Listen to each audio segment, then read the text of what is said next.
মূলত ওনার নির্দেশ, শিক্ষা মন্ত্রণালয় হচ্ছে ওনার প্রায়োরিটি মিনিস্ট্রি।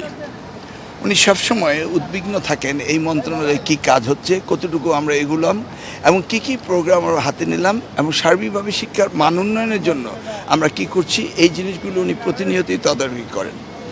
আমরা প্রথমত 20 তারিখে আমাদের এই গোল্ড কাপ বাচ্চাদের সেটার সমাপনী খেলা হবে আর্মি ন্যাশনাল স্টেডিয়ামে। সেখানে ওনাকে প্রধান অতিথি হিসাবে এবং ওনার ফ্যামিলিকেও আমরা চাচ্ছিলাম সেখানে থাকার জন্য, সেই বিষয়টি আলোচনা করেছি।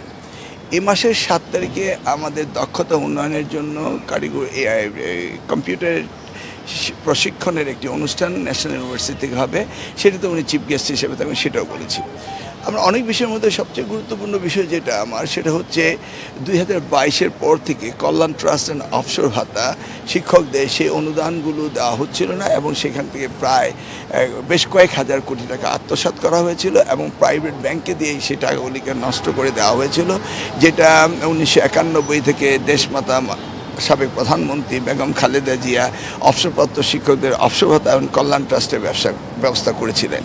সেই জন্য আমরা ওনাকে বলেছি যে আমরা একটা থোক বরাদ্দ পেয়েছি এবং আমাদের কাছে যে অর্থ সংকুলন রয়েছে সেটা দিয়ে আমরা এই সমগ্র শিক্ষক যারা রয়েছে তাদেরকে একটা শুরু করব তাদের এই অবসর ভাতা এবং এই কল্যাণ ট্রাস্টের, সেটার ব্যাপারে ওনার সাথে আলোচনা করেছে এবং উনি নির্দেশনা দিয়েছেন যে অতি শীঘ্রই তাদের টাকার ব্যবস্থা করতে হবে, কারণ শিক্ষকরা অবহেলিত থাকবে, এটা হতে পারে না।